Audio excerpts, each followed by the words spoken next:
Then adjoint A का determinant मालूम करना है, तो मालूम करते हैं। ए मॉड पहले मालूम कर ले, क्योंकि एडजॉइंट ए होता है। ए मॉड मालूम कर लो पहले। ए minor 1 minus minus plus 2 minus 2, बंद कर दिया, ये बंद कर दिया, तो -1 -4 प्लस -1, तो -1 आ जाएगा, 1 -2, तो ये आ गया आपका 3, ये आपका आ गया 10 प्लस 10, ये आपका आ गया -1 प्लस 1, तो ये आ गया 14। ए मॉड खत्म हुआ, मामला खत्म हुआ। एडजॉइंट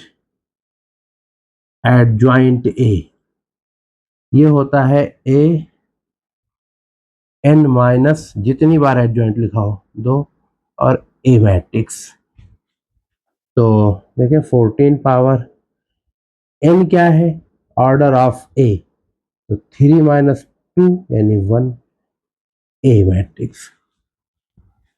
अब इसका मालूम करना है डिटर्मिनेंट ऑफ एडजॉइंट ए, ये मालूम करना है हमको।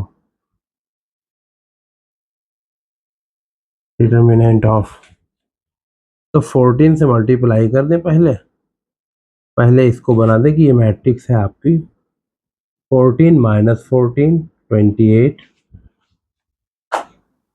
ये आपका 2 है, तो ये हो गया 28, 14 ये माइनस 14, ये 14, ये 28, ये -14। इस पर प्रॉपर्टी भी लगा सकते हैं, लेकिन डायरेक्ट यूज कर दें, डिटर्मिनेंट निकाल दें। 14 टेकन कॉमन, डिटर्मिनेंट चूंकि निकाल लें, तो डिटर्मिनेंट अगर बनाएंगे तो 14 पहले रो से कॉमन हो जाएगा, फिर दूसरे रो से भी कॉमन हो जाएगा, फिर तीसरे रो से भी कॉमन हो जाएगा, फिर बनेगा 1 2 -1 -1, और ये हो गया आपका 1, ये हो गया 2, वही मैट्रिक्स बनेगी 2 -1 1, तो देखें 14 पावर 3, इसकी वैल्यू फिर 14 ही आने वाली है, तो आंसर आ गया 14 power 4। This is answer for A option is correct. 14 2 cross 2 matrix if A adjoint A, इतना है ए एडजॉइंट है, तो ए एडजॉइंट ए की एक प्रॉपर्टी हमें पता है, वो होता है ए मॉड आई,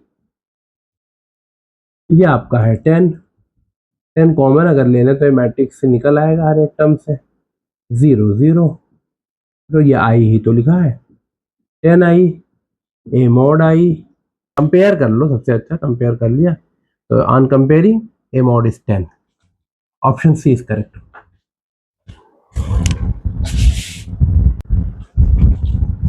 ये है अल्फा बीटा, अल्फा की वैल्यू निकालना है, to find alpha value of alpha, A square equal to B, given A square alpha 0 1 1 alpha 0 matrix 1 1, square की वजह से दोनों मैट्रिक्स को मल्टीप्लाई किया जाए 1 1 5 0, मल्टीप्लाई किया गया row two column, alpha square 0 0 0 1 alpha plus 1 0 1 1 5 1 0 1, compare किया गया alpha square equal to 1, alpha plus minus 1 होगी वैल्यू अल्फा की, अल्फा प्लस 1 इक्वल टू 5, तो alpha equal to 4, inconsistent, the equations obtained are inconsistent, so no real value is possible, option D is correct.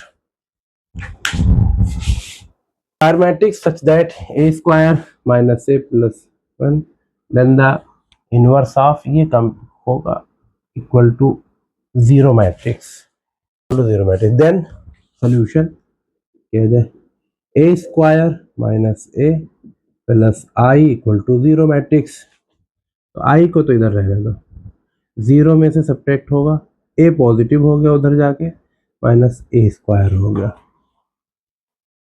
ए को ले लो common, तो आई minus, चलो ए आई यहाँ पे multiply कर लो, ए इनवर्स से मल्टीप्लाई करो, A inverse A I minus ए, ये फिर हो गया आई ने किसी मैट्रिक्स को मल्टीप्लाई किया तो वही मैट्रिक्स रहेगा, आई माइनस ए, यहाँ पे आई ने मल्टीप्लाई ए इनवर्स, तो ए इनवर्स इतना हुआ, inverse of A is I minus A, option A is correct. Omega is complex root of unity, यानी ओमेगा क्यूब इक्वल टू 1 होगा। कॉम्प्लेक्स रूट ऑफ यूनिटी का मतलब ये हुआ, आप लोग जानते ही हो, 1 प्लस ओमेगा स्क्वायर, ये 0 होगा, इसको ये यूज नहीं होगा, ये यूज होने वाला है।